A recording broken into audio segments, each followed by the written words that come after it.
Good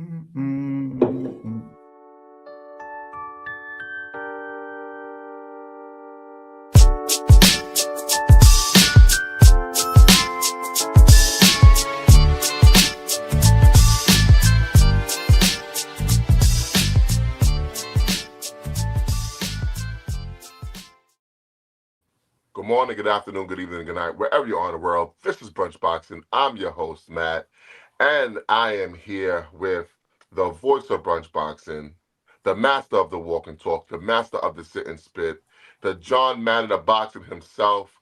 Let's go Rams, EzRaw Boxing. What's going on, Ezra? Right there on the back, right there on the chest. That's what this week is. Because I'm ready to run through a wall. You got dick on your back? What does that say on your back? Come on, man. Come on. Pronounce the guy's name correctly. Now, I'm ready to run through a wall. So are the Rams. Like that's what I'm telling you. I just there's an energy that I can't contain, and it's gonna come out in this show. There's an energy I can't contain because I know the game's tomorrow, but I feel like it's today. I'm not taking this jersey off. I'm not taking this jersey off. I'm sleeping in this jersey. When I was watching that new Sydney Sweeney movie, Housemaid, I had an energy I couldn't contain either. Got it all over the couch. Let's move on. Let's keep the show rolling. Oh man! All right, we want to get straight into the start of the Zuffa Boxing era here for today. Ezra, yeah, we got a lot to talk about today, man. We do. Let's get right into the show. We had a big night of boxing last night. I guess eventful. We got a big night of boxing tonight. So, like I said, last night we had the start of Zuffa Boxing. We have Callum Walsh defeating Carlos Ocampo. Ezra, I know you saw this card from start to finish. What were your thoughts on the whole card, the broadcast, the production, the quality of the fights? Tell us what you thought of their first event. I'm gonna say this right now, just to start this off. I have a lot to say. Okay, I'm gonna say it right now. It's a fair warning. I have a lot to say. Now, I don't think people are gonna be happy with me after what I say, what I'm gonna say. I don't think so. I don't think Matt's gonna be happy with me. I don't think, you know what, Huey might be a little happy with me. Honestly, you know what, Matt? I think Huey has a soft spot for Zuffa Boxing, maybe a little bit, right? But I don't think people are gonna be happy with what I have to say. Wait, hold on. Is negative Nancy Ezra back?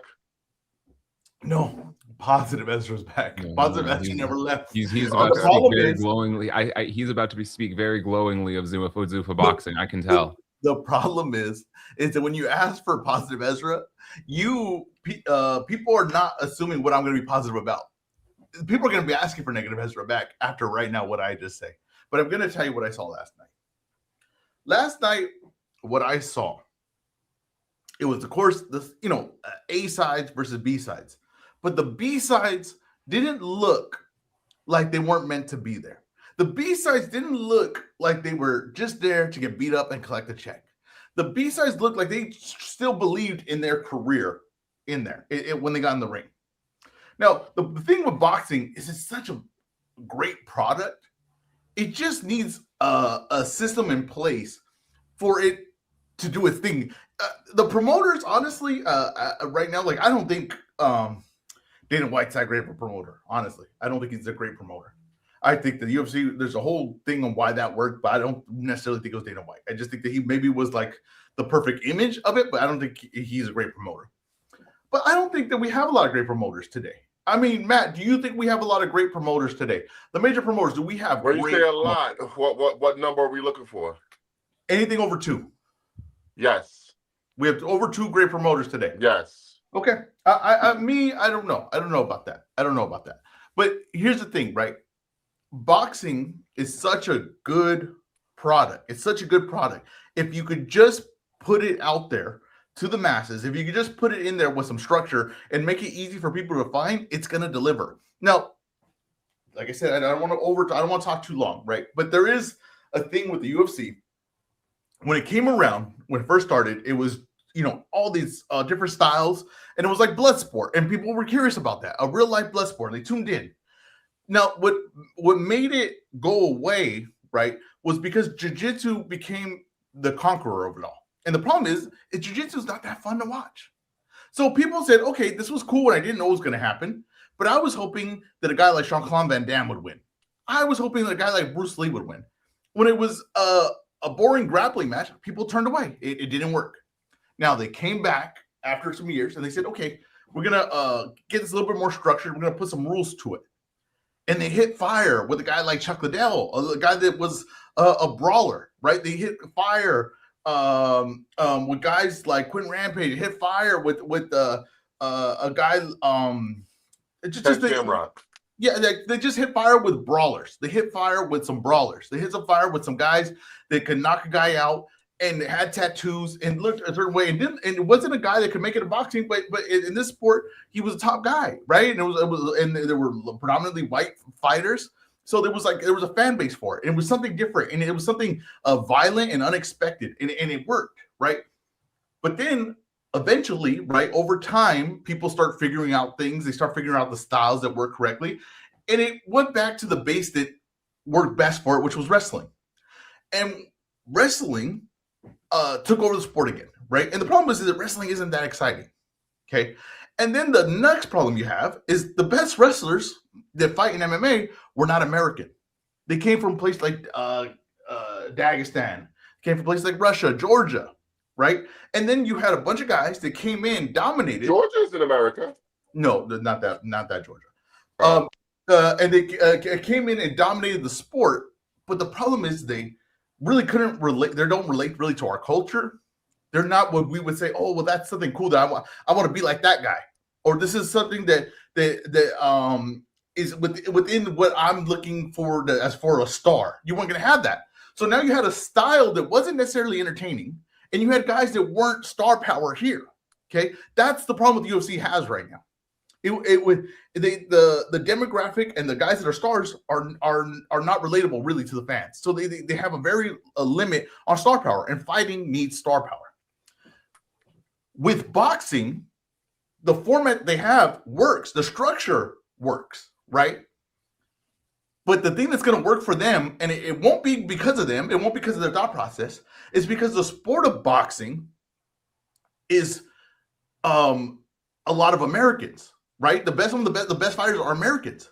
Black fighters, some of the best fighters. They can't control that. They can't. The thing that is just where the talent pool is going to come from. Mexican fighters. That's where the talent pool is going to come from. So the star power in America, the fighters that come are going to be relatable to the mass public in the U.S.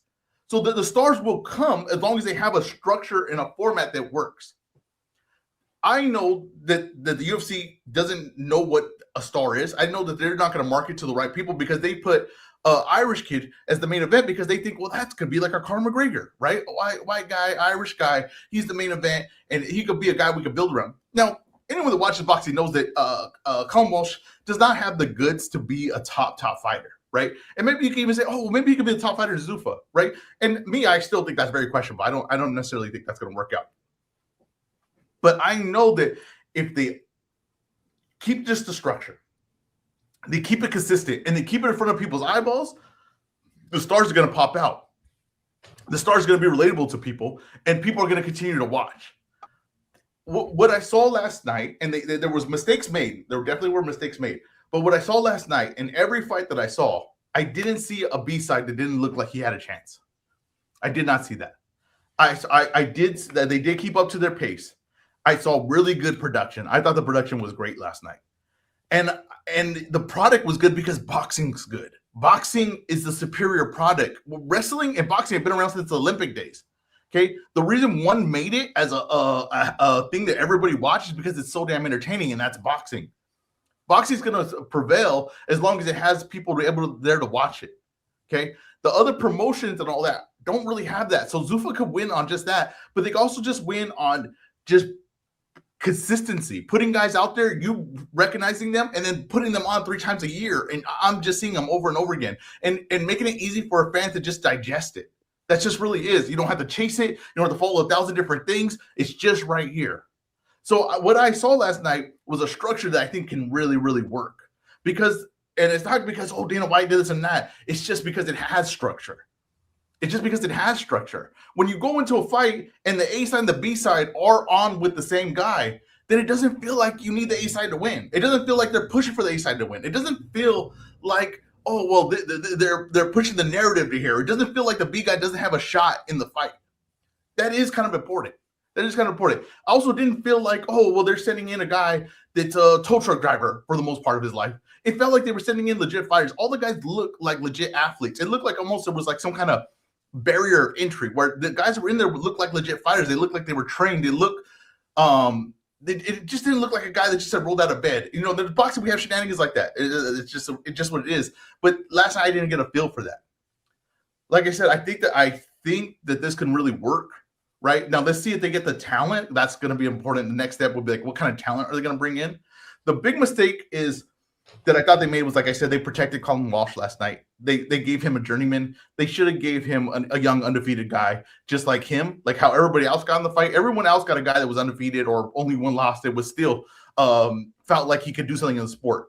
Colin Walsh got a guy that was pretty much out the sport. They brought back in for this fight to be a journeyman.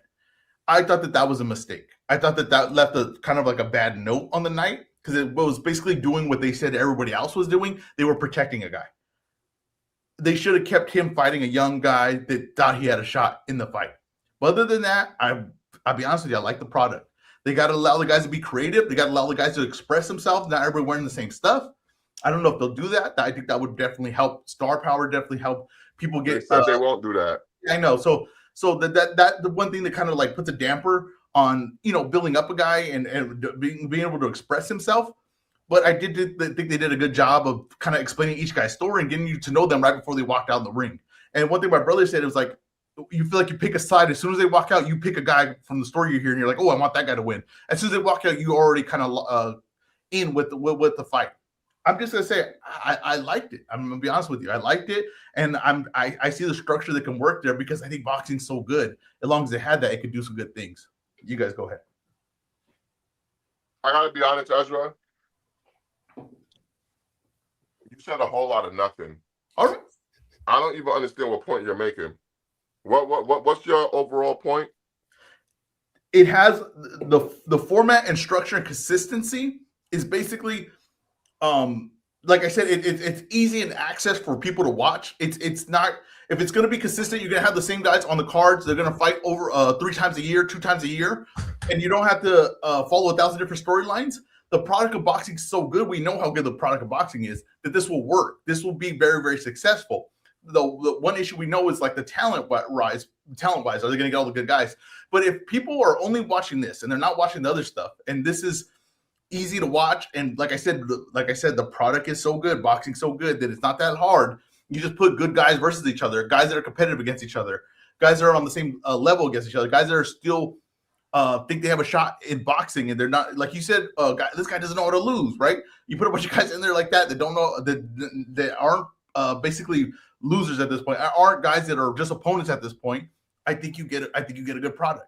Similar, as I know, I've seen in the comments they said pro box. I mean, pro box is the same mentality. I'm 100% agree with everyone. Pro box, same thing. That's why you get such good fights on pro box. That's why it's a good product. The only problem is it doesn't have the machine behind it. I admit that it doesn't have the machine behind it. This does have the machine behind it. That's what I'm saying, Matt. Yeah, to me, all you saw last night was an episode of Friday Night Fights, Pro Box TV, Showbox, The Next Generation. That's all we saw. And there's nothing wrong with that. I enjoyed the night of boxing besides the main event. I thought the main event was ass. But everything else was good. I'm not sure why you felt like we weren't going to like your take or something. I don't get it.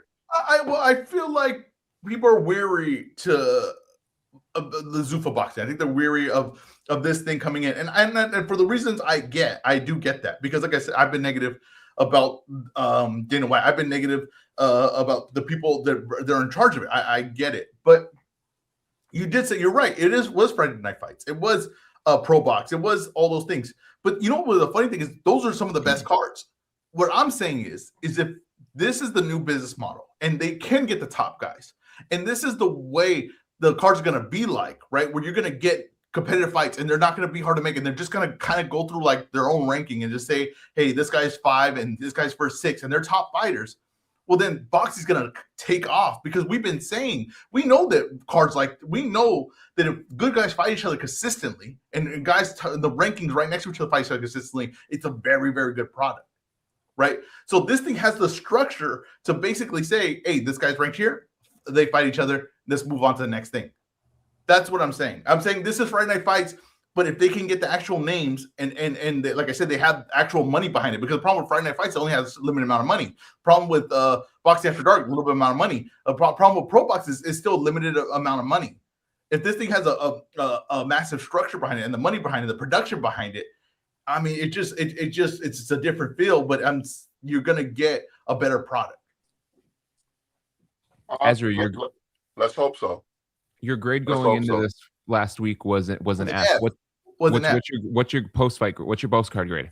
I enjoyed it. I thought it was a B. Now, like I said, my grade going into it, because it didn't have names. It didn't have anything that said, oh wow, well, that's something I need to watch, right? But as I was watching it and I was watching the B-sides, I said, hey, these B-sides are not bad. They know what they're doing. They're these fights like this, like there was guys that are 5-0, and he's fighting a guy that I'm like, hey, this guy he's fighting is pretty damn good himself, right? There's another thing too where it's like, there's another question we're going to have as far as development, right? Because this is going to change the way their structure is.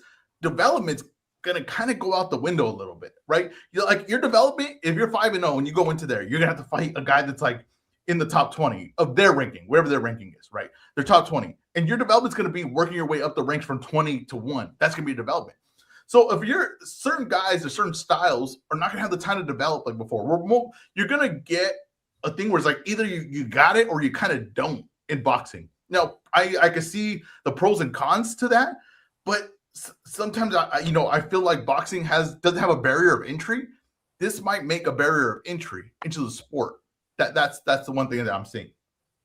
I think that's a good phrase to use. But one last thing, because you mentioned it was a good night of fights. There was a lot of, you didn't think any of the B-sides, were out of their depth, anything like that. Anyone that stood out to you that you want to look forward to on these future Zuffa cards? Yeah, I mean, I thought Merriweather looked really good. I thought Troy Nash looked pretty damn good, and they were in tough fights. Like they had to figure stuff out in those fights. Honestly, it reminded me of like watching young guys coming up in like really tough sparring. You're like, damn, like that guy's trying to figure it out right now. That's really what these fights are. And if we're talking about development, right, and if you get consistency, I do think that you could guys need those type of fights at a similar to the equal level of them. And you're gonna kind of wean out a lot of things, but you're also gonna bring guys along. I think that what we have right now in boxing, and maybe Matt would disagree, but I do think of this a little bit. We have a lot of like build a guy out to like 15-0. And I think that sometimes he's facing a lot of cans or facing a lot of guys that they know don't have a shot in there. And I don't think you're necessarily going to get that here, but I think that sometimes we say, oh, that's developing them. But I don't. I think they know. I think that they know they can beat these guys, and nothing is brought out of them in those fights. Right, so we get to 15-0, and then they say, okay, now you're going to face a contender. And I'm like, well, I don't know those first 15 fights. It gave him time. Sure, it gave him time to develop in the gym, but I'm not sure those 15 fights really did anything for him. Last night, I know that Nash got better. Last night, I know Merriweather got better after those fights. And you know what? The opponents, I want to see them again, too, because I thought they were in tough. If you put those opponents versus each other, I'm like, yeah, hell yeah, let's keep it going. Yeah, good night of boxing. Mm-hmm. No, there is an elephant in the room here with Zuffa Boxing, and Ezra, I think your phrase there was very good use. Barrier to entry. So we have the Muhammad Ali Revival Act going into Capitol Hill. Are there any thoughts on the session and the amendments that have occurred to the proposal that they're trying to pass? Matt, I'll go to you on this one. Yeah, let Matt go. I have no thoughts. No thoughts. Fantastic. All right. So we'll just kind of see how that plays out. But as we know, they are trying to institute their own rankings and belt system as well. Until this proposal and Revival Act goes through, then they still have to adhere to the standard procedures of boxing. All right, Ezra, what are your thoughts here? I'm just going to say this, and we had this discussion yesterday. Like I said, if you follow the show and you follow us on Twitter, we are also in spaces that every day. So there is other talks that happen in between. And I think they're pretty good conversations. You could probably clip and put on the show, and it would be very, very good conversations. I do think, listen, in any business, if you deregulate, people are going to go towards the deregulation. You're not going to put anything and say, hey, there's this set of rules that you've had to follow, but we're going to put another option right here where you could deregulate and not follow those rules, and everyone's going to stay where the regulation is. Okay, I'm just sorry, that's not going to happen. If they allow UBLs in, then UBLs will be the future. They know that. Okay, I don't want to go through the same thing again, but it's just when Dana White says, I'm not really changing boxing. You can still do what you're doing. I'm just going to do the UBO route. He knows because he knows he needs the UBO route to follow, right? And basically everyone eventually over time will go the UBO route as well. And if boxing, right, the old guard is relying on people's sentimental value to these 4 bouts, the sentimental value of way boxing works today, they're going to be very, very disappointed when a 20-year-old kid does not give a damn about those 4 bouts. They're going to be very, very disappointed when a 20-year-old kid just wants to be on the TV screen that people can actually watch. They'll be very, very disappointed when he just falls in love with the brand and not the history of boxing. Okay, so I'm telling you right now, over time, as soon as UBO passes, boxing will be changed forever. It is not that is. Let me ask you a question. Go ahead. Why is it not that way in the UK right now?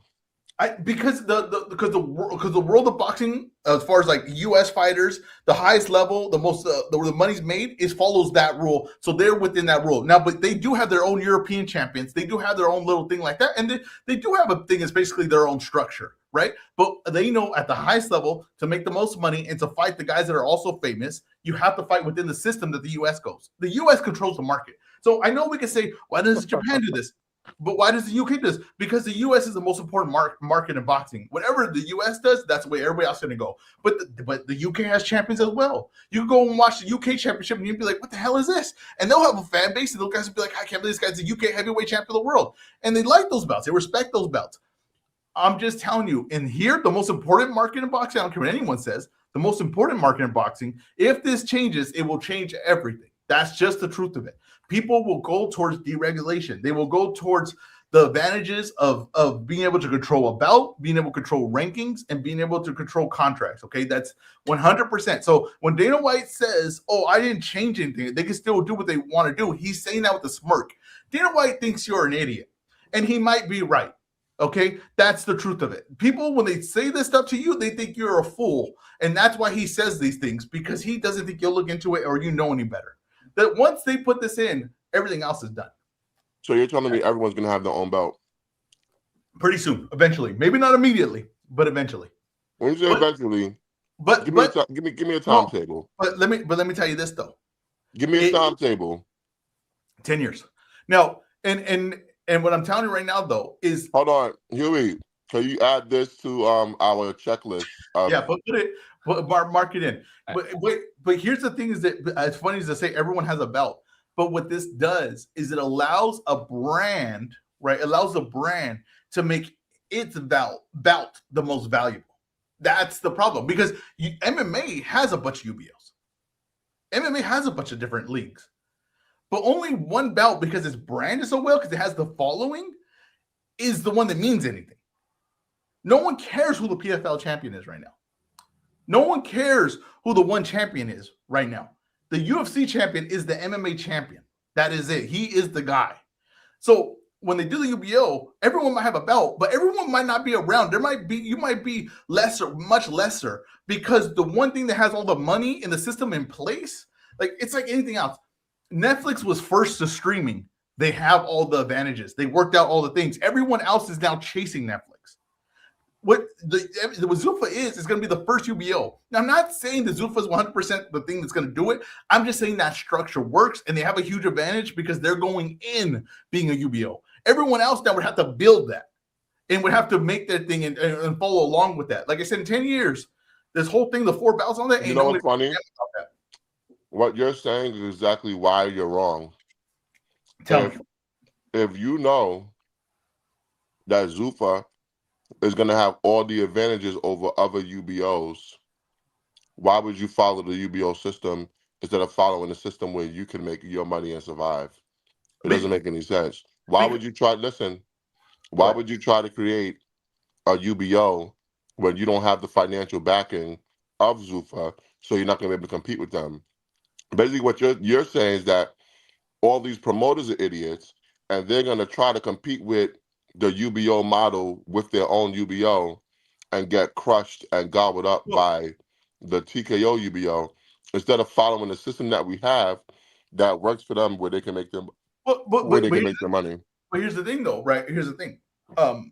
Is it working for them right now? Now, look, I don't want. It is. Wait, here's the thing. Top Rank right now does not have a TV deal.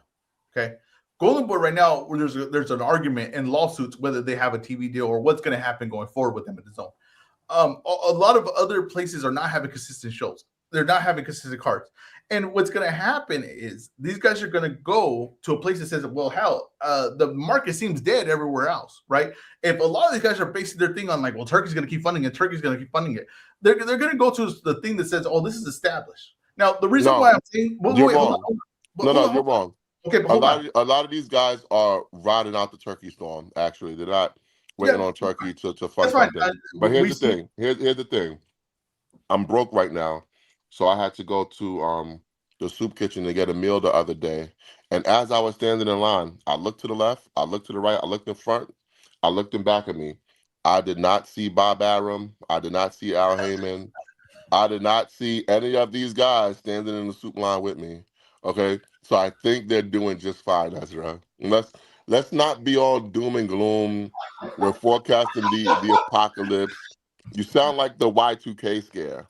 No, I'm not. Not the Y2K scare, but I think that I sound like the guy that was talking about the housing market bubble. Said food. You know what? I told you to use the camera. You know what? My bad. Go back to just an avatar. This was. I will admit this was an error on my part. Okay. It's brunch boxing. I'm eating turkey bacon with some eggs. Yeah, I like how this guy said, for you having turkey bacon instead of pork bacon. That this guy said he was struggling and he was at the soup kitchen and then he's eating turkey bacon. I know turkey bacon price. It ain't cheap. I'll tell you that right now. On sale for $4.99. No, but I'm just saying. All I'm telling you is this model of what it is. It's going to be changed. It's just no doubt about it. But we can say that this is going to last. If people are going to stay doing this, they won't. That's just what I'm telling you. And there's one, the UBO, whatever it is, the Zuffa's allowed in the UBO. They got a whole system back in place of it, and it's going to be. It seems like it's going to be consistent. Seems like the guys are going to be fighting a lot. It seems like the guys are going to be. They're going to be able to kind of build the storylines within themselves. Like I said, it's not really promotion. It's just allowing a structure where the thing can thrive. It's not really promotion. I don't think Dana White's doing a great job. I think Dana White's been asleep at the wheel. He's definitely been asleep at the wheel. The UFC can't even answer the questions correctly. He's definitely his interview after the show last night was not great. He was stumbling. He was forgetting what he was saying. I think that he's definitely not throwing his fastball anymore. And I wasn't even too impressed with his first when he had his fastball right at its peak. But I think that the structure in place, I really just think boxing's so entertaining that if people could just find it, access it, and don't have to think twice about it, and it can just be shown to them, I think it just works. Yeah, but here's what you're not understanding. Success for TKO and Zuffa Boxing means success for their bottom line in their business. 100%. It doesn't mean monetary success for the actual fighters. I think that's where the disconnect is going to happen, because boxers, they're not like UFC fighters. They're not cucks. A lot of these UFC fighters are cucks. They're hey, just accept what you give us. In boxing, they want what they feel is owed to them. I agree. So I think they're going to struggle with maybe not building stars, but keeping stars. No, because it's going to be a huge. So I think what Zuffa Boxing is ultimately going to become is, if Turkey Al-Sheikh decides to stay in boxing, they're going to become a feeder system to Sella and Riyadh season. Okay. Listen, I agree with you on the money and all that stuff. But to me, and I was thinking about this in the basically the landscape of boxing, they are going to struggle to sign a guy like David Benavidez. They will struggle to sign a guy like Tank Davis, Shakur Stevenson, Teofimo, guys that have already made money, and they know what kind of money they can make within the system we have of boxing today. Now, me and you both know that it's kind of hard right now to build stars, and me and you both know that we don't necessarily see a lot of stars that are currently like, oh, that's a lock. That guy's going to be a star. He's going to sell tickets. We know that. Now, we also know that the guys are on DAZN. We also know that guys Top Rank doesn't have TV deal. And most of the fights 80% of the sport is on DAZN, right? And a lot of people don't have that app. A lot of people aren't watching that. A lot of people aren't following that. They can't get the guys right now. You're right about that. The guys have made money. They know what it is. But 3 years from now, right? these all the other promotions aren't having consistent cards. You can't really build a guy if you can't have a consistent cards every month. You don't have enough cards to get a guy going. So why would that guy sign there when they simply says, "Hey, we'll get you in here and we'll fight you for sure 3 times a year." Right? Well, For here's sure. the thing, right? So, and they haven't made any money. These guys have not made any money. Yeah, but Right? here's the thing. So you're going to tell. But Hold on, listen to what I'm saying. But real quick, They're not going to just have trouble signing the stars. You're saying keeping. Listen to what I'm saying. They're not going to just have trouble signing the stars. They're going to have trouble signing potential opponents for the stars, because we've seen guys sit out or not take title shots or not take this, not take that, just on the off chance that they're going to get a fight with Canelo.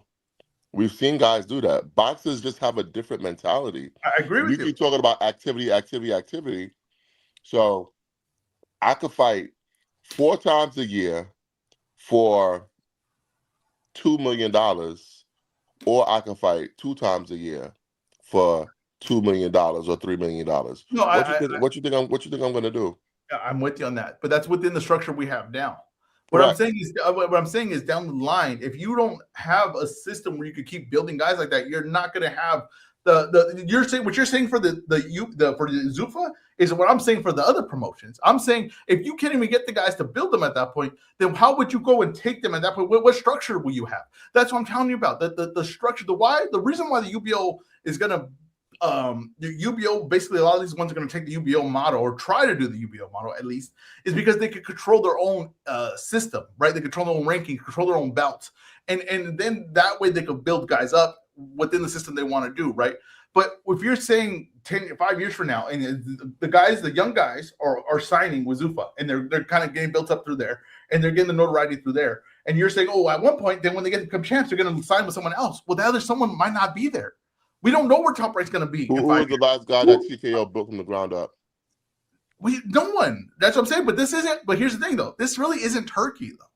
This might be the Saudi money. That's not Turkey. TKO. I know that, but are you saying like a UFC? Are you saying UFC or the TKO parent company, Endeavor? Yeah, I'm saying they built the star from the ground up. Let it be. Let's talk about WWE. Let's talk about UFC. Yeah, but they're new though. Like, how new is this thing? They're not new with UFC. But I'm saying, but the UFC has guys they're building up. Now, are they household names as far as being you know them? No, but they're within their structure. But I explained so nobody. But that's more the product. What I'm telling you in boxing. No, I'm asking you a direct question. How many guys have they built from the ground up to be stars? They're too new to say this. They're too new to say this. In UFC, they're too new? No, yeah, because to me that hasn't been around long enough. Like, it hasn't been around long enough. I got to see 10 years. We'll see where we're at. Bro, when Dana White owned it, they didn't build a star right away. Like, Chuck Liddell came years after they've already owned it. Chuck Liddell was their first star. So the answer is 0, correct? Yeah, but that's what I'm saying is I'm asking you what track record. No, they don't. They do not have a track record. They don't have hold on. Let's go the other way. What track record does Eddie Hearn have in the U.S. as building a star? What track record does Queensberry have in building a star? What right now? Is anyone going to bet on Top Rank being here? In the U.S., Eddie Hearn has built stars before. In the U.K., right? Yeah, okay, because that's their market. That's their main market. In their main market, they have built stars before. Matt, what I'm telling you is in Golden Boy's main market, they have built stars before. Yeah, this is where me and you Al Heyman's main market, we're talking he has built stars before. We're talking two different things, Matt. We're not. We're talking about building stars in your market. What I'm asking you is, what track record does Endeavor teach it? None, right? They don't have a track record. Here's the thing. Here's what we know about their track record so far, okay? Because you and I are both wrestling fans, correct? Yes. Would you say the product has been better or worse? Worse. It's been worse since they took over, right? No doubt about it. Has the UFC product been better or worse since they took over? Worse, no doubt about it. Okay. Their track record is that they can take a diamond and turn it into a lump of shit so far. I'm with you. Right now, I'm holding a piece of shit in my hand. Is that what you make? Doesn't smell good. Doesn't taste good. Okay? That is what TKO has been so far. Now, I hope they can reverse that in boxing, but I don't have any confidence that they can. But What could I? the infrastructure that you're talking about is the infrastructure for TKO to make money. You're not talking about an infrastructure to build stars. But There's a let me. difference between the company making money and being a successful business. They have a great business model where they can make money hands over fist for their shareholders, but their model has not been conducive to And this building is why. stars. This is why I started off with the explanation of what happened to the UFC. I'm not, what did I say? And then Hugh heard and everything. I didn't say I put my faith in Dana White. I didn't say I put my faith in TKO as a promoter. I don't think they're good promoters. And the problem with why WWE isn't any good is because you have to write the storylines and build the stars. That's a problem. The creative of that is never going to be good, right? Because they're going to let business get in the way of that always. They're going to let the thing, but that's not what I'm saying here. With boxing, and I made this very clear, they are allowing a structure that boxing, which is a great product, just needs. It will create its own stars because most of the guys that are going to be good in that structure are going to be American. Most of the guys that are going to be good in that kind of structure are going to be Mexican or Black. So they are going to have a fan base that pays attention to it that's in the U.S. I told you here's where you're making a big mistake. Hold on. And let me tell you one thing that TKO could do. If you want to fix, I'll tell you right now, I can fix UFC tomorrow. You want me to tell you what to do? Stop signing the best fighters in the world as far as fighters from Dagestan and fighters from Georgia and start signing certain styles and fighters from America. Yeah, but boxing wants to see the best fighters. So and here's they the will. thing. No, here's the in thing. boxing, you will. No, you don't have the problem. No, listen. Here's the thing, right? See, here's the thing. The problem is no. that Let me tell you the mistake you're making, Ezra. Top rank try to push. Ezra. Just wait. No, let me make my point. You filibustered for like 20 minutes. Calm your ass down, dick or son, whatever your name is back there. Yeah. Now, here's the thing. What the mistake that you're making, which I think is the mistake that TKO is going to make, and the mistake that every disruptor has made, they believe that there is a tried and true formula and rhyme and reason as to how guys become big stars in boxing. It just doesn't work that way. Some guys just catch on, like Tank Davis. Why is he a star? You nailed it, Matt. You nailed it. Yeah, that's but what I'm saying. Yeah, but you're saying it's the structure. It's not about the structure. So some people just gravitate towards other guys. So all you need to do, instead of trying to go find the star, create a funnel system that will discover the star for you. That's what I'm telling you, Matt. I'm not trusting Dana White to promote someone to being a star. I'm not trusting TKO to promote someone to be a star. What I'm saying is they're going to provide a system that a star will just be discovered on its own, right? The best apps in the world are YouTube and TikTok. Why are those the best apps in the world? Because they don't try to make the content. They just create a structure for people that are talented and have charisma are allowed to create their own content. It just creates a structure for people to enter and no, it's the best because it's open source, but whatever. And that's what creates stars in boxing, an open source system. You're saying that we're gonna have, first of all, a certain level of fighters going to be coming through. Now, Robert Merriweather, right, the third. Yes. 20 years old. I thought he great talent. Great talent. Future star. It could be. He has good talent. Like I said, it's going to be tough. The one thing is here. The one thing that's going to be, like I said, it's going to be tough to predict stars. Is if they have to keep fighting guys like at that level and keep moving up, then a lot of guys are gonna fall off because there was guys like I did watch UFC, right? I watched a lot of UFC years back. And there would be guys that would be like, damn, that guy could be something, right? You had like a Roger Huerta. Huey knows what I'm talking about. Roger Huerta was on the cover of a magazine. Roger Huerta was like, damn, if boxing had him, they would have protected him for 10 years. It would have made sense. It was business behind it. It would have made a lot of sense. Roger Huerta didn't end up being anything because he didn't have the ability to be anything. When he got to a certain point, he just wasn't that good. But star power was off.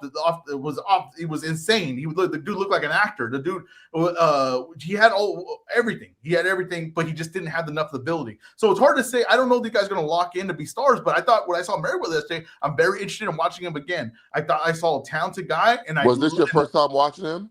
That was my first time watching him. I may have seen him before. That's on you. Yeah, but no, I may have seen him before on undercard, whatever. I'm sure maybe I've seen him on top rank card or something, but just didn't remember.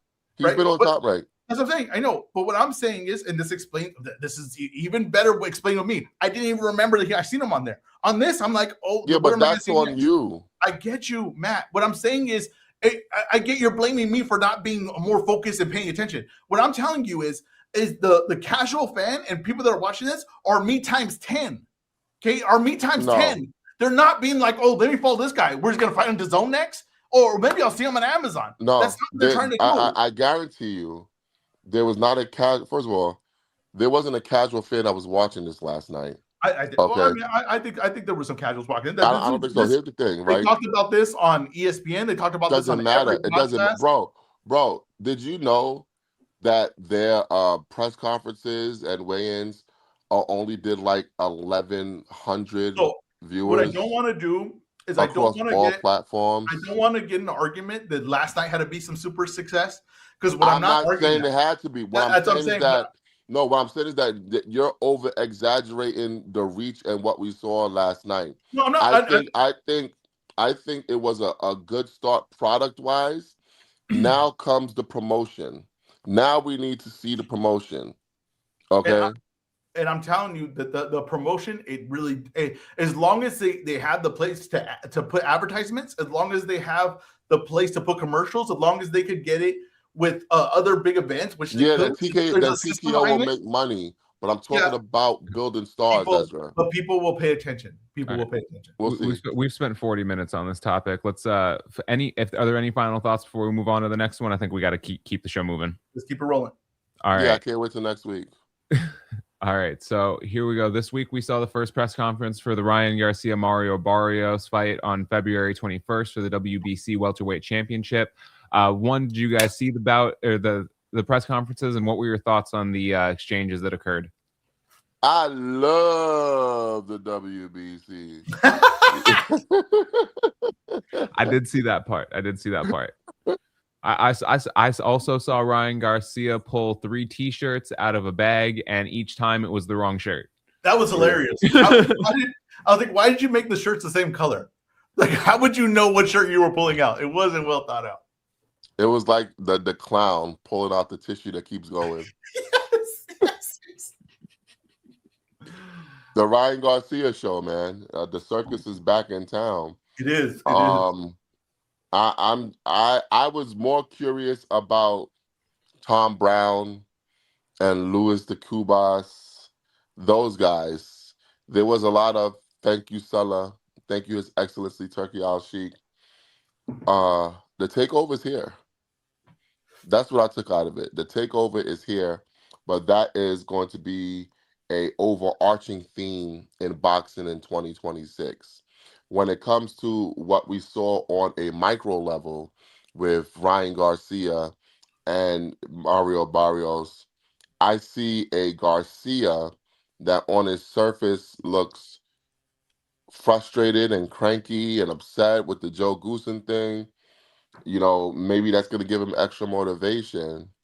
But I'm curious to see if Ryan Garcia is going to be fully focused going into this fight.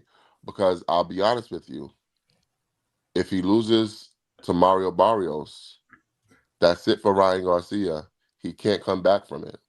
He can't come back from a loss to Mario Barrios.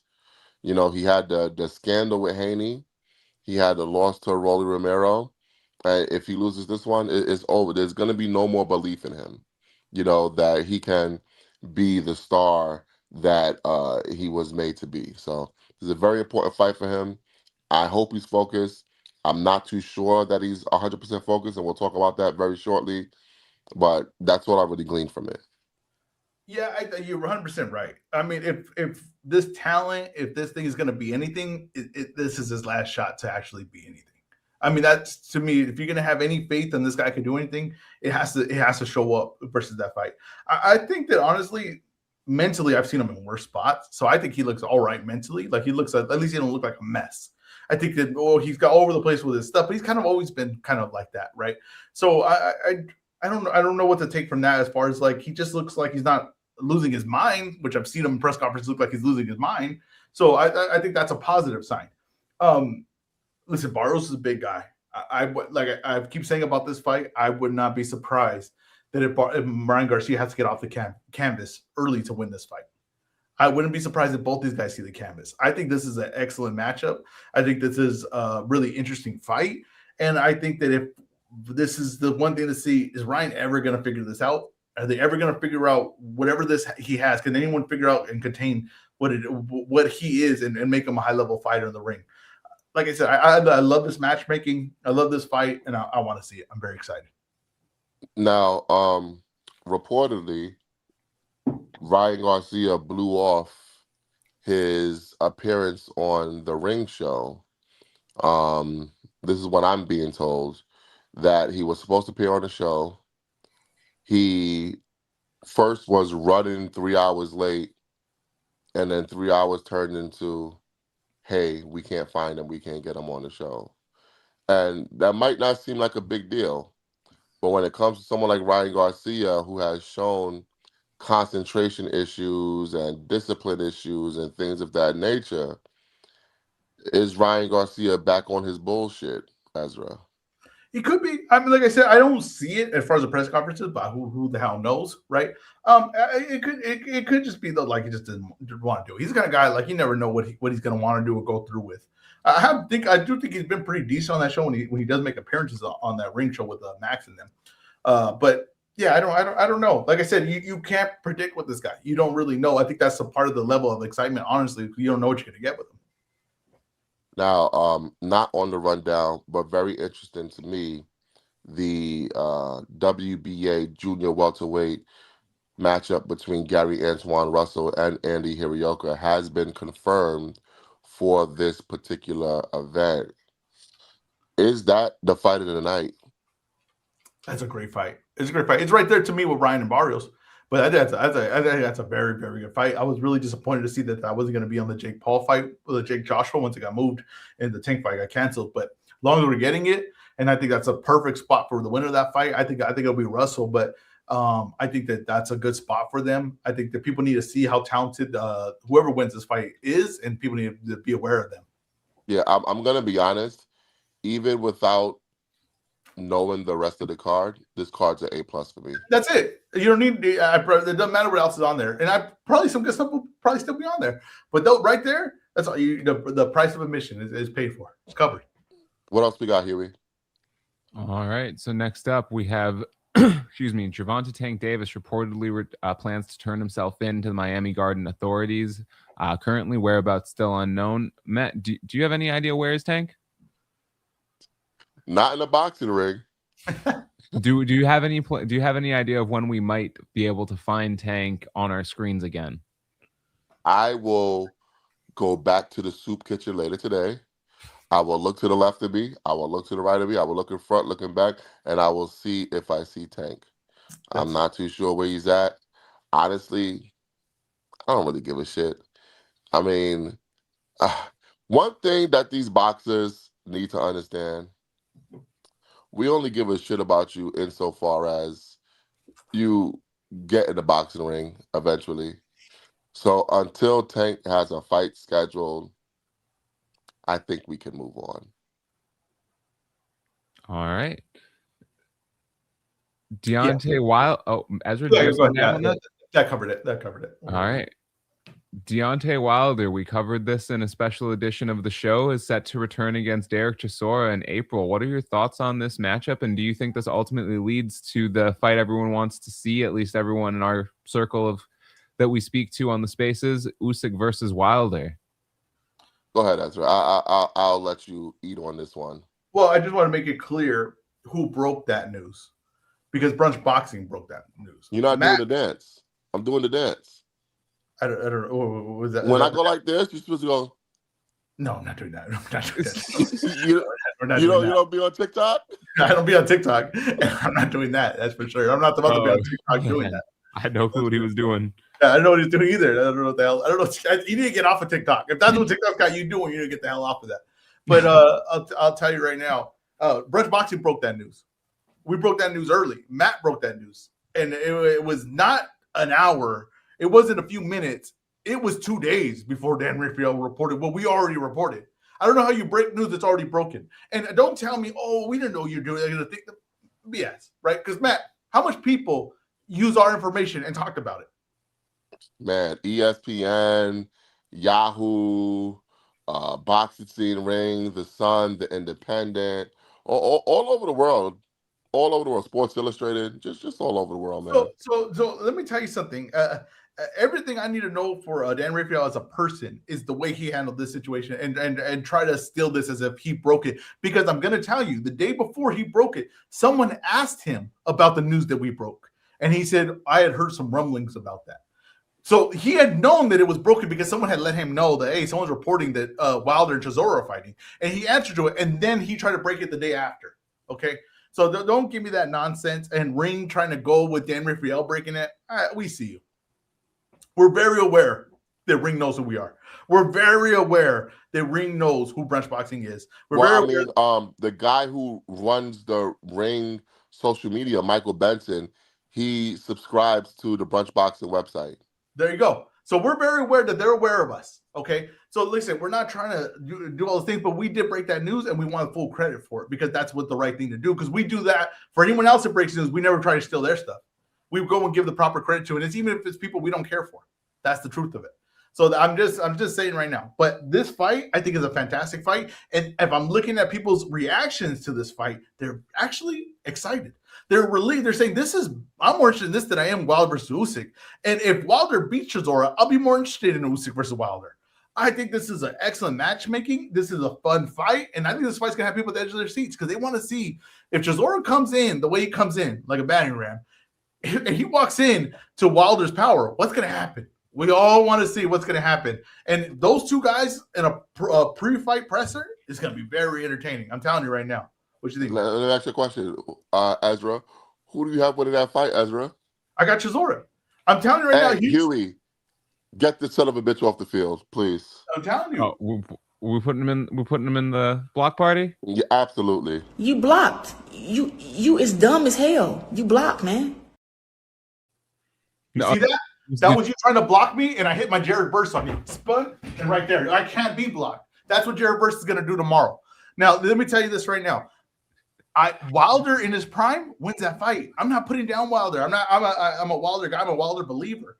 But the Wilder we have right now, that pressure is going to be too much, man. I don't think he has that in him anymore. We will see. We will see. You know, it's funny.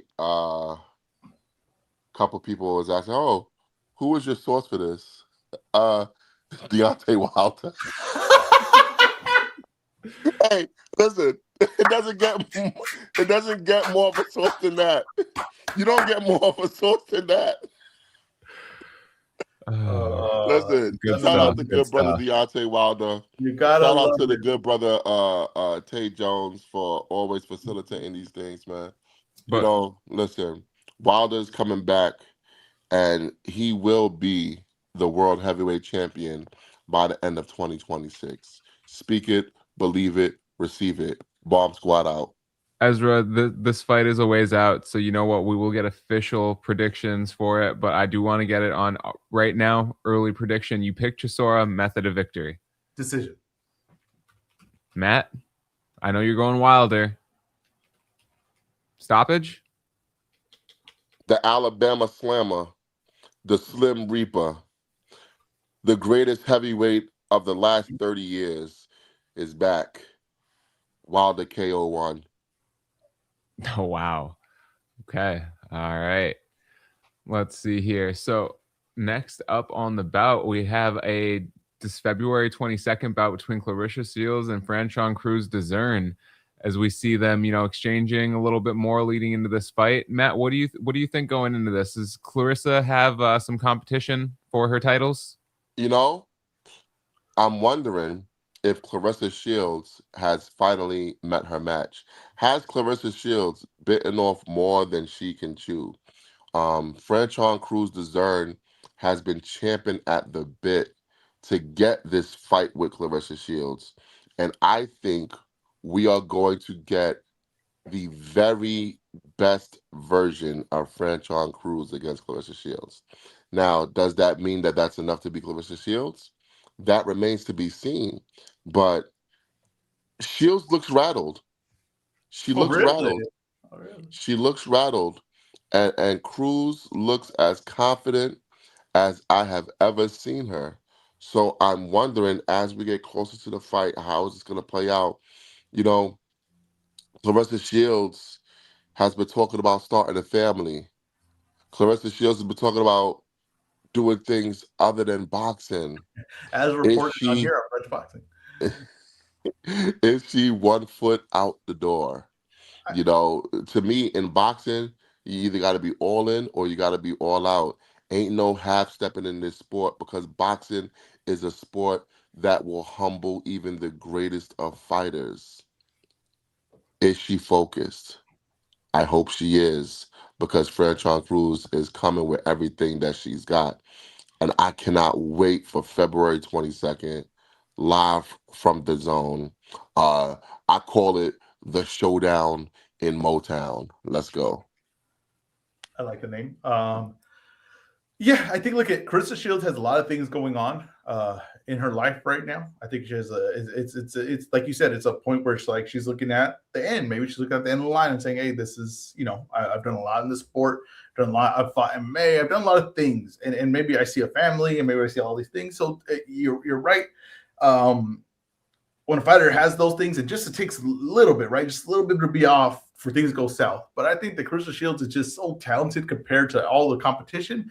Then honestly, she's allowed to have those distractions. She's so good that she can have all these distractions, still show up and still win. I don't expect any really problems for Carissa Shields in this fight.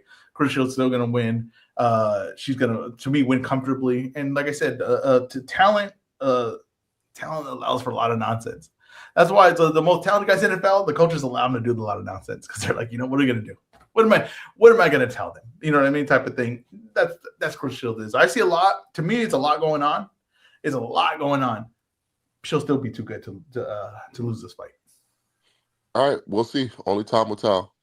What else we got, Huey? Moving backwards a little bit, question from the listener, just to see if you wanted to address it. Hearing that there may be some confusion about the contract with Tresora and his promoter. Is there anything there about Frank Warren and that bout?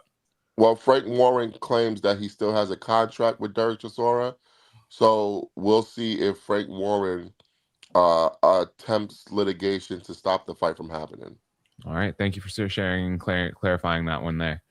WBA super middleweight champion Armando Resendez spoke with Chicana Boxing that he will not be fighting Jaime Munguia on February 21st, and instead he'll be returning in May. And who's he going to be fighting then? First of all, excellent interview that Lily from Chicana Boxing did with Armando Resendez, because we saw that he was penciled in for February 21st against Jaime Munguia. And he said, not so fast, that's not the case.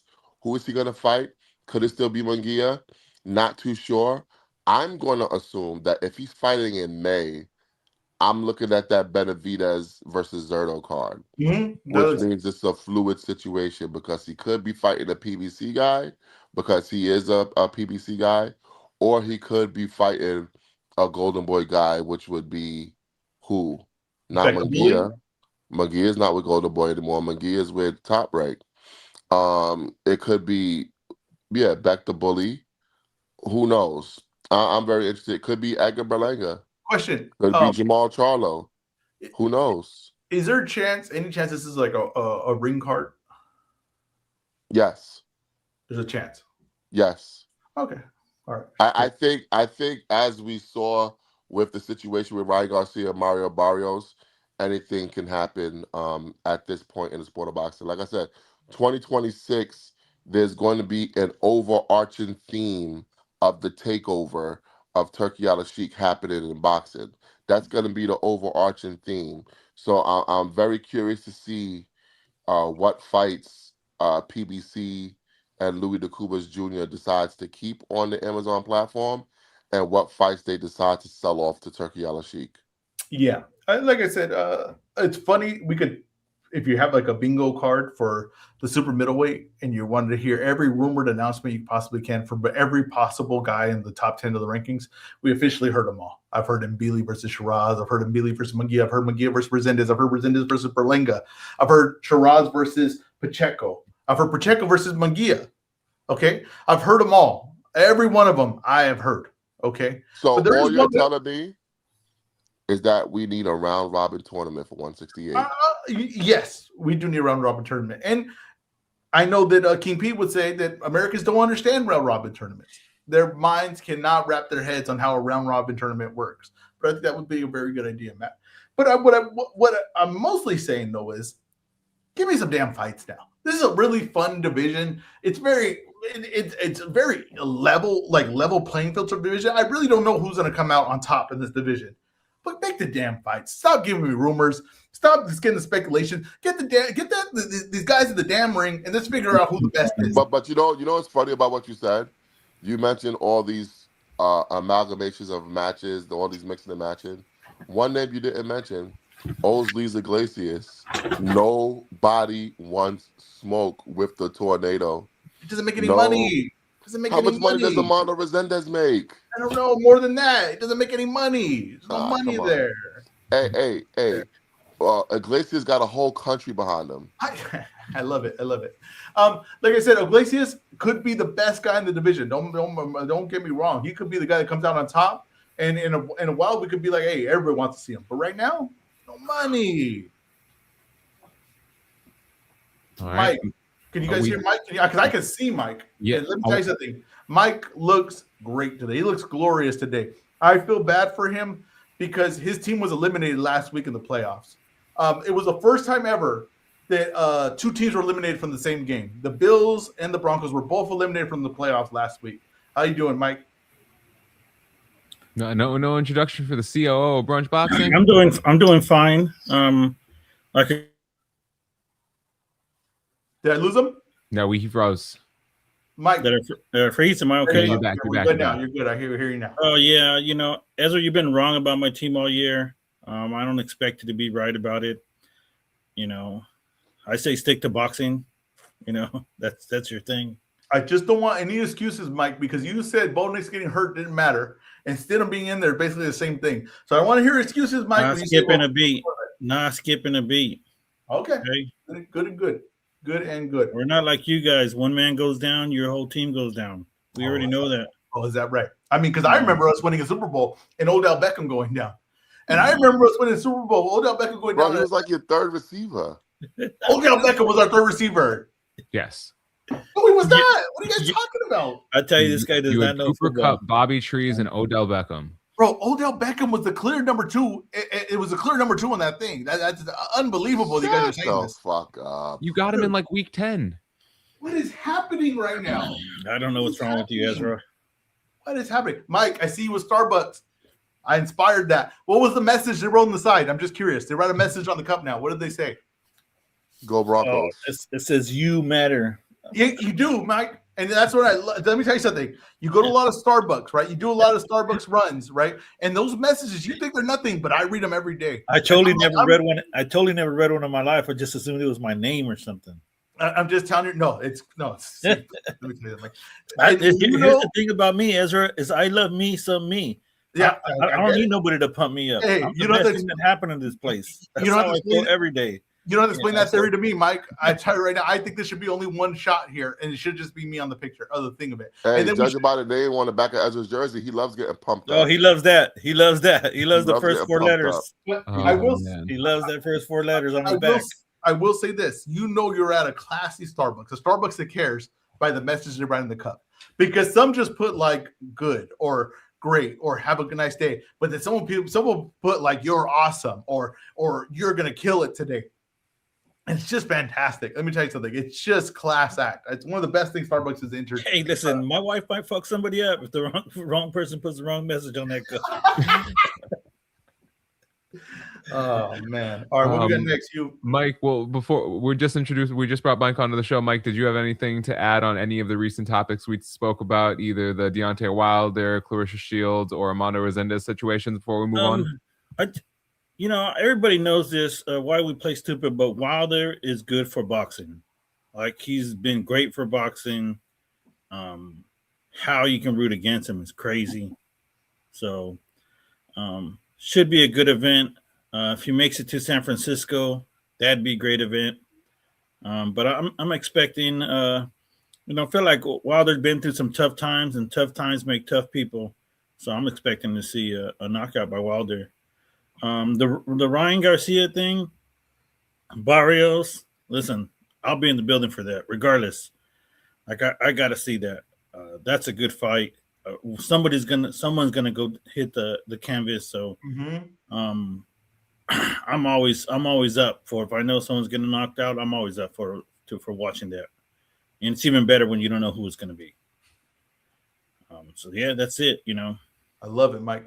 So actually, looks like Ezra's wearing a Chargers jersey. No, it does not. It looks nothing like a Chargers jersey. It does. All right, here. Even So with the old school Ram head here. Look at that. Should have never changed it. Fantastic. Whose jersey that you wear, Ezra? You know who made this? No, Ezra. Whose Michelin jersey are you wearing? What? Whose jersey are you wearing, Ezra? Dickerson. What's his first name? What? What's his first name? You think I don't know Dickerson's first name? The What's running his back, first the legendary running back for the Rams. I don't know his first name. What's his Keep first going. name, Ezra? You're not gonna disrespect me He like doesn't that. know it. He doesn't know. He doesn't know. You want me to help you out, my guy? I know. He You don't think I know Dickerson. You guys don't think I know Dickerson. What school did he play for? Wait. What school did he play for? Did he play for SMU? Tag Did me he in. play for SMU? Is he? Did Who he is play he? for SMU? What's his name, Ezra? Don't disrespect me. Ezra, what's his name? I don't play these games. He's been waiting for somebody to put in the chat so he could be like, I know. I do not play these games. I'm tired of being disrespected. What did they say last week? Oh, you had a fake reaction. Don't piss me off.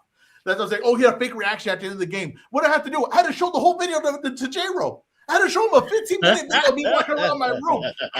I don't like being disrespected. Okay? Do not disrespect me. Are you watching the game by yourself?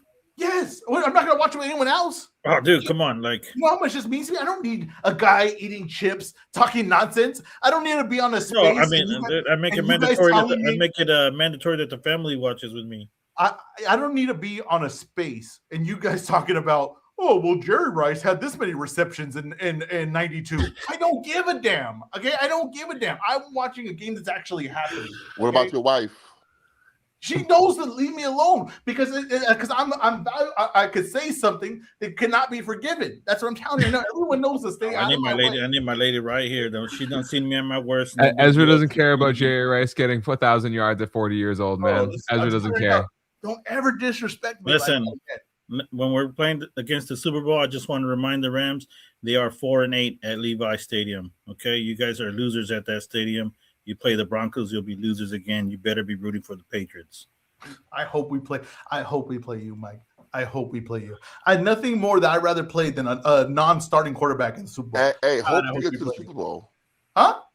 Hope you get to the Super Bowl. Yeah, we are. It's tonight. It's tomorrow night. Hey, if we win, you're right. If we win, they might not show up. But I'm not probably even watching that JV game. Hey, Ezra, famous words: worry about your fight before you don't make it to your fight.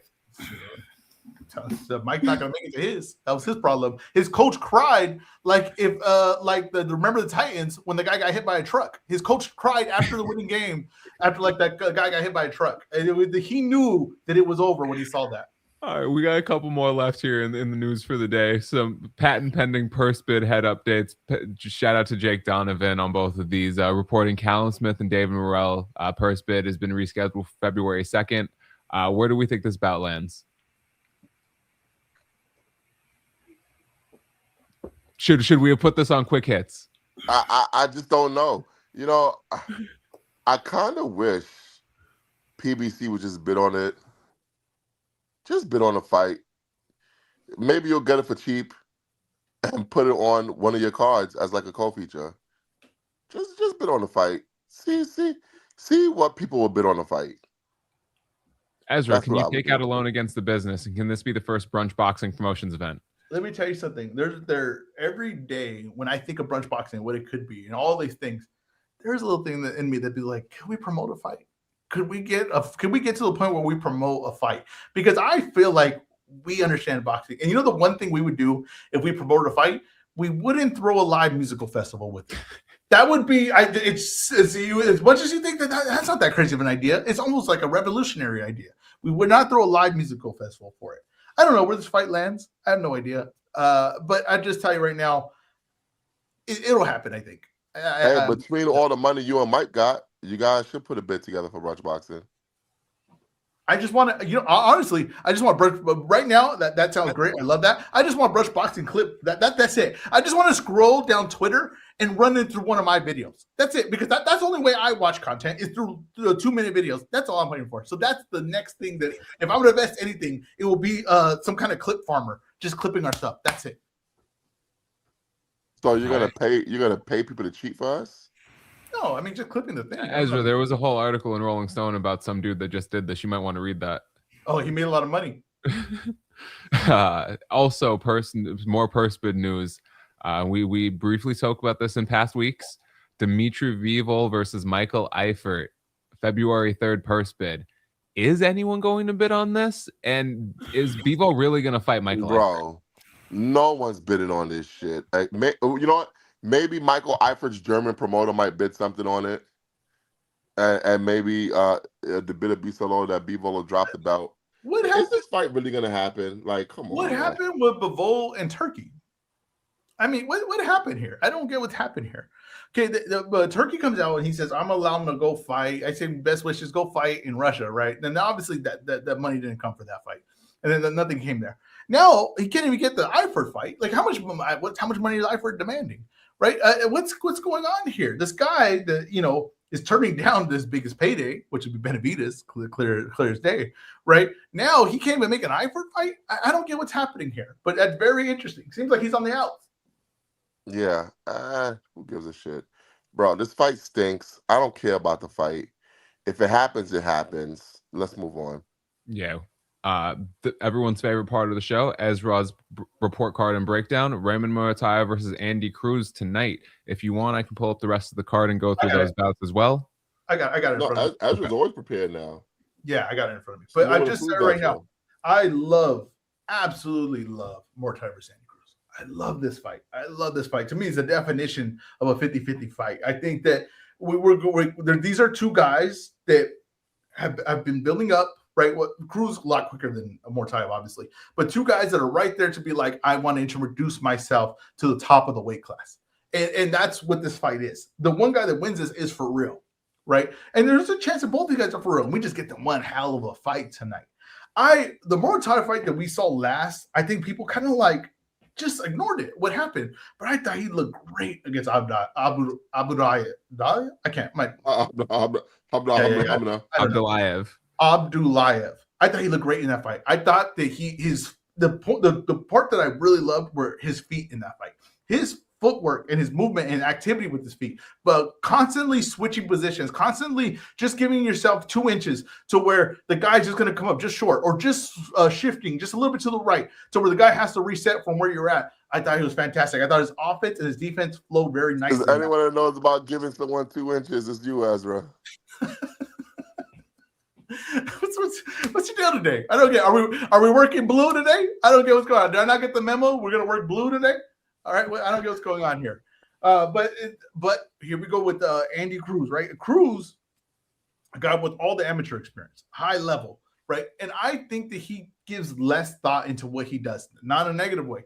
I mean, he doesn't have to second guess any of his actions. So I think if Muay fights the way he fought Farmer, where he just kind of stands in front of him, looks to land big shots, to be a bully, I think he'll lose this fight. And I think he'll lose this fight by a very wide margin because Andy Cruz is just going to beat him to the punch because he's not going to there's no second guess where he's throwing his punches, no second guess on his where he's landing the shots or anything like that. Just say he's more fluid in his motion, Ezra. Way more fluid. But it's the thought process of it. It's not just a fluid emotion, it's the thought process. He doesn't have to think about it. Second nature to him.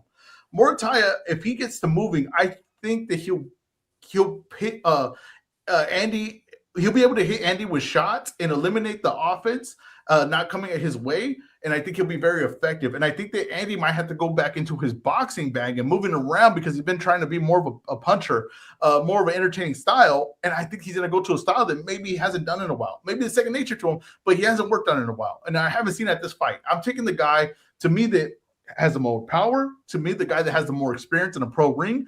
And to me, the speed could be about equal, right? I'm going to take that guy. I'm going to take Morataya in this fight.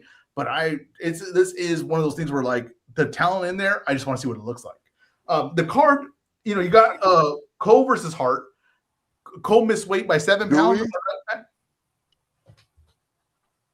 I lose Matt here? Okay. No, he asked, do we have the fight? I don't. I apparently we do. That's what I'm hearing. Apparently we do. But Cole last night I was watching my guy YSM, shout out Jamil Parker, and Cole is still threatening to pull out of the fight if he has to give Hart money for missing weight, which is stupid. Well, don't come in 7 pounds overweight. I think we'll get this fight. We got Madrimov on this card. You got Amari Jones on the card. You have Ronnie Alvarez, and you have Zaquin Moses. The undercard's not great. It's not great, but sometimes these fights deliver, right? And I think that now Cole with missing weight and and fighting hard, there's a little bit of heat there. We'll see how that plays out. But the main event is why you tune in, right? What was the main event that we just passed, which was Matias versus Smith? We said, hey, the main event you got to watch. It's a good fight. It's a very, very good fight. The undercard might deliver, and the undercard did deliver. Unexpectedly, it delivered. But this main event is what you tune in for. If you want to see boxing and you want to see something entertaining, and when you put two top guys in the ring, usually it delivers. I think this fight's going to deliver tonight. Yeah. I'm also taking Morataya. I agree with you. I think he has too much experience at the pro level. I think he's too big, too strong for Andy Cruz. And while Cruz is fluid in his motion, sometimes he kind of reverts to that amateur style. I don't know. I think it's going to be very interesting to see this fight tonight. This is one of the best fights on the calendar. I can't wait for it, but I'm going with Morataya. You going by knockout or decision? I could see a late stoppage. Okay. What do we have it written down as, Hugh? Because we're doing the competition. Let's make that official. We haven't made that one yet. So you're going Morataya by decision, Matt? I'm going decision. I am. I don't know, Matt. I thought Matt said late stoppage. I'm going decision also. Coward. Okay. Coward. How do you look yourself in the mirror? Do we want to go through the rest of? Do we want to go through the rest of the card and make those picks? Are we gonna hold off on? Are we just picking main events? I can't pretend to care about this card. Yeah, come on. Is what this. Look at. Pay attention to the card. It might deliver, but there's nothing in there that I want to pick. All right. Give us your best bets of the day. All right. So I'm gonna mix this with boxing and football, and it's mostly gonna be football. 3-leg parlay. 3 legs. I apologize, Mike, but you already know you're out. You just haven't faced it yet. New England Patriots money line. Rams. Let's take the points plus 2.5. Raymond. So you don't have confidence the Rams are going to win? We are, but why take that risk? Raymond. No, hold on. No. The difference between the money line and the points is significant. I'm telling you right now, we're going to. You don't believe the Rams are going to win? I truly believe, but if someone's going to. Here's the thing. This is on J-Roll. Here's the thing, right? You got this bad energy on your team. Well, Floyd Mayweather said, right, when they said, oh, you're making Canelo cut, and he said Canelo offered that. He said, I didn't ask him to do that. But if Canelo's team's going to offer me a dumb deal like that, I'm going to take it. That's what I'm telling you right now. If Vegas is going to offer me a dumb deal like that, I'm going to take it. That's their mistake. Okay? Their dumb deal is offering you plus money for the Rams to win. Plus 2.5. And Raymond Morataya by money line. That is plus 727. Plus 727. So once again, Patriots, that's a bye week for them. Rams plus 2.5. I'm giving you 2.5 points for a team that's for sure going to win. And Raymond Morataya money line is plus 727, $727.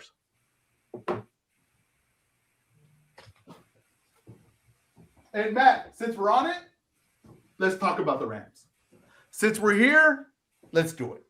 right? Let's talk about the Rams because Why? I keep hearing that the Bears were the team of destiny.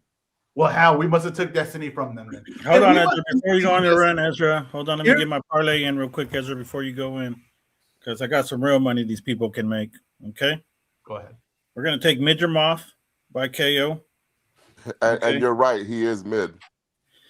We're gonna take Morataya money line. That's plus 190. Okay, that was minus 600, and we are gonna take the Denver Broncos minus 5.5. That's plus 350. We got a plus 1423 parlay right here. Easy money. This would be bigger than the tax check you get back, folks. I'm with Ezra. I don't know who's going to win that game on the Rams in Seattle. I'm What do you mean shaky you're like with me? Ezra. What do you mean you're with I'm me? shaky like Ezra. Yesterday I was confident in the Rams, but now when I see a Rams fan not confident, it gets me a little shaky.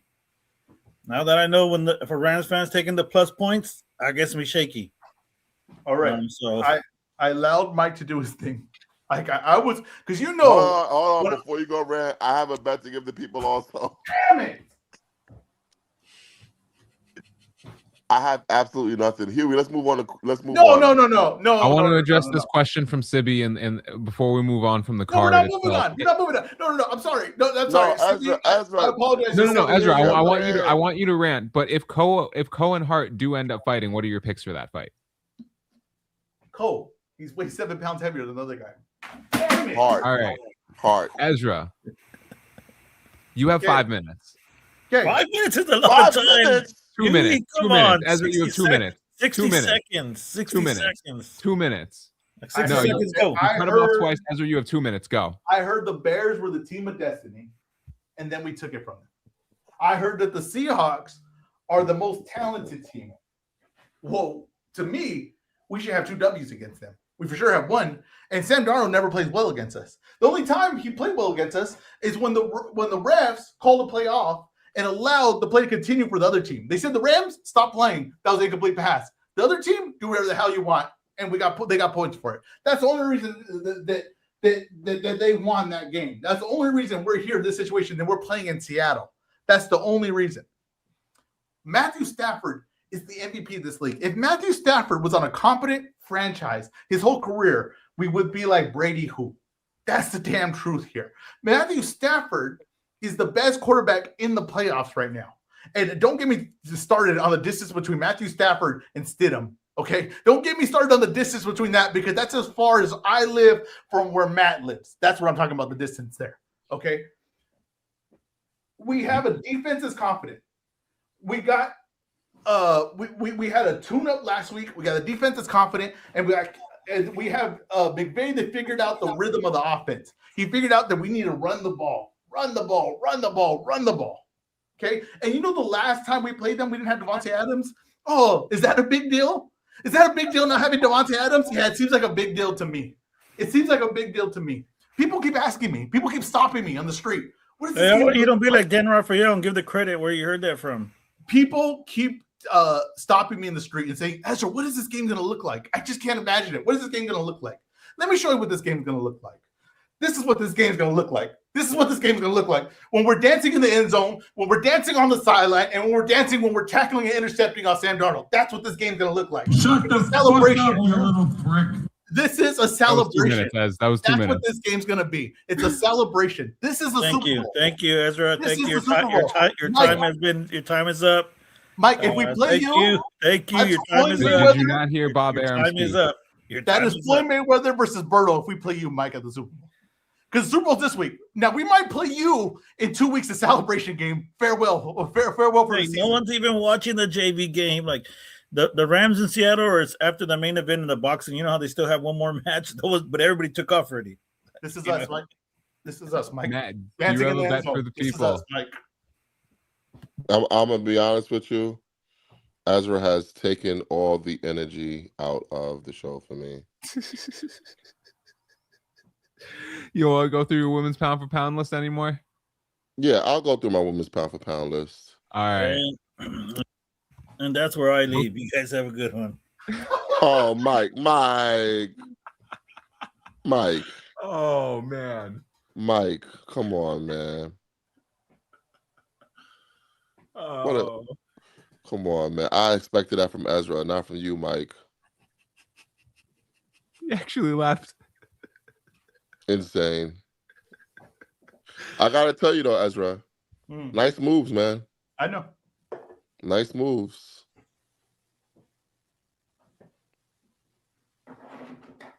We get to All the right. pound list. Yeah, we're gonna get to the pound for pound list. Unless you have a bet for the people while you're pulling that up. Nah, I don't. I don't have anything for the people. I'm gonna be honest. Got nothing. But yeah, let's get to this pound for pound list.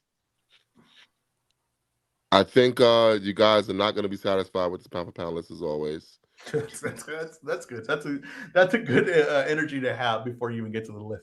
Because one thing I realized, people always find something to complain about, EzRaw. That's the truth. That is the truth. I agree with you on that. They always find something to complain about. Always an issue.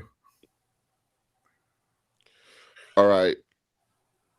Coming in at number 10, we have Alif Nur Turhan, who recently beat Beatrice Ferreira for a version of a lightweight championship.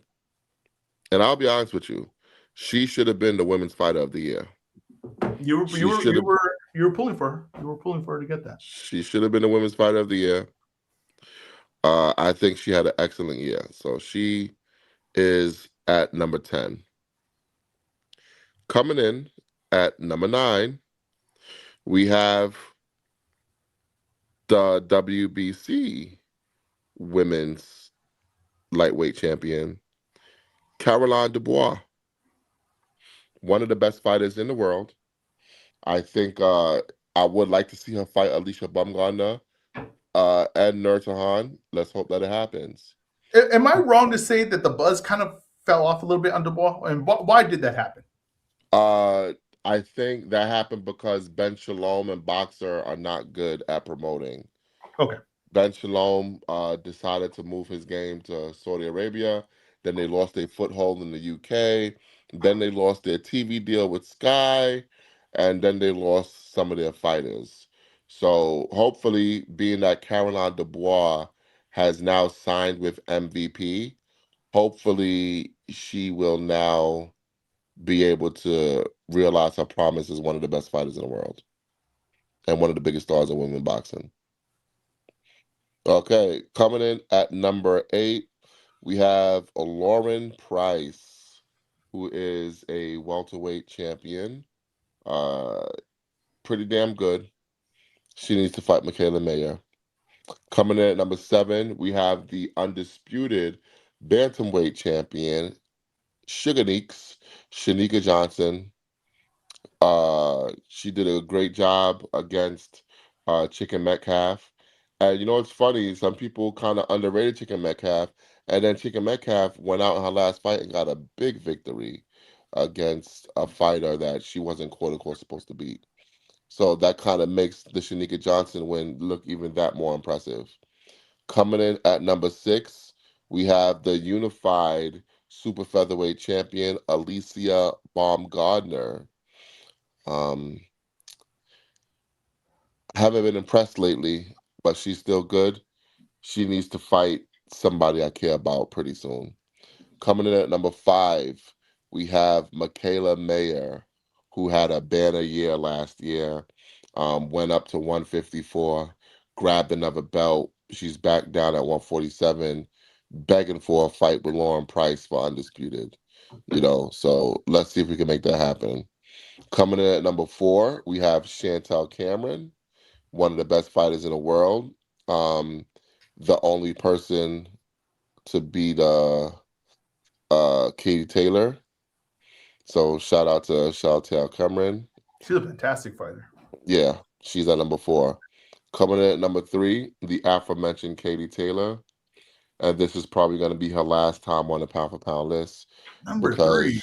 Wow. Okay. Because it's looking like she may not be long for boxing, So I'm starting to see why you thought people would have a problem with this list. I'm starting to see it. Coming in at number 2, we have the sweet poison herself, Gabriela Fundora, the undisputed the undisputed flyweight champion. Hopefully, she moves to Superfly pretty soon. I want to see her against Mizuka Hirota, and I also want to see her against like Jasmine Ortega, women of that nature. But right now, she's at number 2. I was not impressed with her level of opposition last year. I thought she took a step back in opposition and in activity. I'm hoping she can pick up the activity and the opposition this year. And coming in at number 1, I mean, the best fighter in the world. She's been the best fighter in the world since she turned pro. I'm talking about 2-time Olympic gold medalist, a 4-time undisputed champion, Claressa Shields.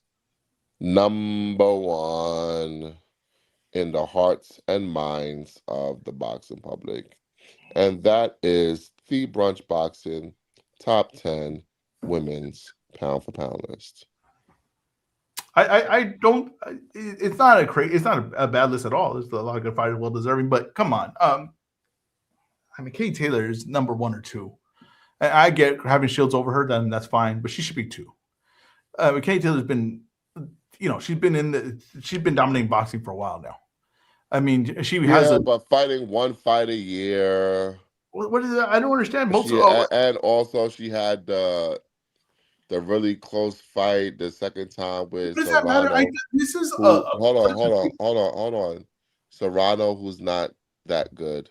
Serrano, who's not even top 10 anymore, by the way. Yeah, okay. But here's the thing, right? This is the one of the pet peeves I have is the close fights. You have pet peeves? You treat them. We treat them all the same, as if if like you've had a close fight with a guy that's no good and a close fight versus a world champion, an elite fighter, and they're all the same. It's like I don't get that. If you beat a very good fighter and it's a close fight, like if you beat, and I always use this example, if someone gets a close win off Terrence Crawford, who gives a damn? They beat Terrence Crawford. I don't get that. Let me ask you a question. I think we use these criticism. The best welterweight in the world in women's boxing. I don't know. Give me the list of names in there. Who's the list of names? Lauren Price, Michaela Mayer. Mayer is. Okay. Could Michaela Mayer move up to 175 and give Claressa Shields a close fight? I don't know. You know what? A little part of me feels like maybe. No, the answer is no. A little part of me feels like maybe. I think that women's boxing is different than men's boxing, and I do think that the women's can move up and be effective. Yeah, I think Michaela Mayer could beat a lot of the girls that Claressa beats in that weight. I think the Michaela Mayers could beat a lot of them. I honestly do. I think the weight is less important in women's boxing because the power is not the same. Okay, and I think that skill has and guess what? Claressa Shields is more skilled. She is. I'm saying Claressa Shields could beat her, but I'm not saying I don't know that Michaela Mayer will be close, bro. I think Michaela Mayer could give her a tougher fight than most of these girls give Claressa Shields a fight. I do think that.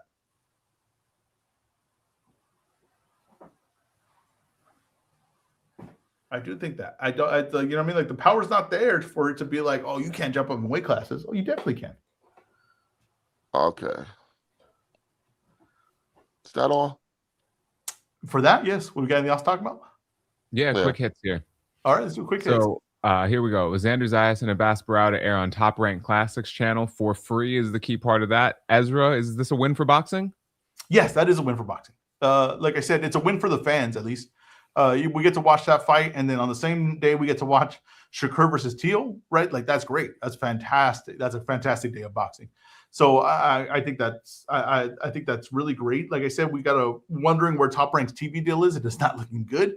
That right there is something to pay attention to as far as like the landscape of boxing. But for that one night only, we got a fight for free. It's a very good fight and a very important fight.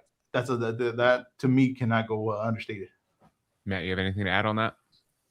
What a great night of boxing. I'm so glad that it's not pay-per-view and that we all, like literally millions of people get to watch it. This is going to be the most watched Xander Zayas fight of all time. I think that's fair to say. I think that's a good chance. Next up, Tenshin Nasukawa and Juan Estrada WBC Eliminator is being eyed for April in Tokyo. Is this a good move? Tenshin's in a weird spot, right? They were moving him quick. They were moving him very quick, and he's a big name and all those things. But he came up short against Inoue's brother, and it definitely looked like levels to the game. Now they're kind of like in a weird spot where he's the kind of guy that wants to prove he's a legit fighter. He's not trying to take a back step. He's not trying to fight guys that aren't any good to build himself up. He really thinks I'm a legit fighter. He's got a big name.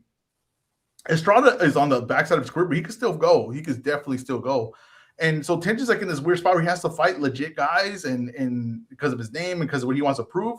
But he might take another L there. I definitely want to see it. I'm definitely interested in it. It's just a really weird spot to be in your career. Yeah, it's a good fight, good bump. Not sure Tenshin wins that. Yeah, I'm not sure either. And I'm not sure that's the best thing for his career. All right. What are your thoughts on Nonito Daenerys being set to return in March against Riku Masuda? Man, he looked decent last fight, right? So I mean, he looked great his last fight. I thought he won. So I have no problem with him continuing his career and fighting. I think Daenerys is he's a bad man. He's got talent. He's got power. I have no problem with it. Train rolls on. All right, and then lastly, former WBO super featherweight champion Jamel Herring has been ordered to appear in court following a felony indictment by the Warren County Court on 4 counts of violating a protection order. What are your thoughts on this, if you have any? Leave these women alone, please. Like fighters and men in general, please leave these women alone. When it's over, it is over. You have had your turn. It's time to turn her back over to the world. Let her go do her thing. He commented on us reporting it. Oh, when the truth comes out, my lawyer's gonna have a field day. Bro, leave it alone. Like, stop. Like, men, you have to stop being in denial. Stop being in denial. Not everyone is out to get you. All of these women are not out to get you. It's not the first time that he's had these issues with different women. He was convicted of domestic violence with his first wife. Okay, now you ran into issues with your next wife, and now you're violating protection orders. Bro, leave it alone. Please, fellas, leave these women alone. Agreed. Let's keep it moving. All right, that's the end of the show. Matt or Ezra, what do you have for the people here to look forward to this weekend? If there's going to be a post show, any content you have coming up, otherwise send them home. We'll do a post show tonight, right, Matt? Yeah, I guess. Oh, yeah. I mean, if it warrants it. I think I didn't get to it last week. I was really disappointed in myself, but this week I will. Weekend recap, weekend wrap up will be this weekend. Will be tomorrow, and that's what I got right now. That's what we have right now. Yeah, just want to give some shout outs. Shout out to Osama, 4040 Vision Podcast. My episode is up on Spotify. I was a guest on that podcast.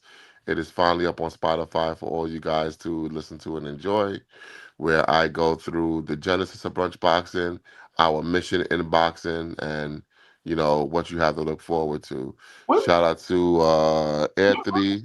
When am I going to be invited on a podcast? I want to do a long form interview where we talk about my life. Where's my shine at? I'm just curious. Everyone knows your life, EzRaw. Your daddy saved you from being a bum, handed you the business. You got married. You got married to a woman you don't deserve. You have a kid, and you're living a good life. Let me tell you what the problem is, right? We put down a success story. We do. We want, like, he's got to go through hell to do all these things. And that, I think that's shameful. I think that my story is a story that should be celebrated and praised. I got to be honest with you. But yet we want to knock it down because I'm sorry. I'm sorry. I grew up in the suburbs. I apologize. I'm sorry. I apologize. It's like I don't get it. I really don't get it.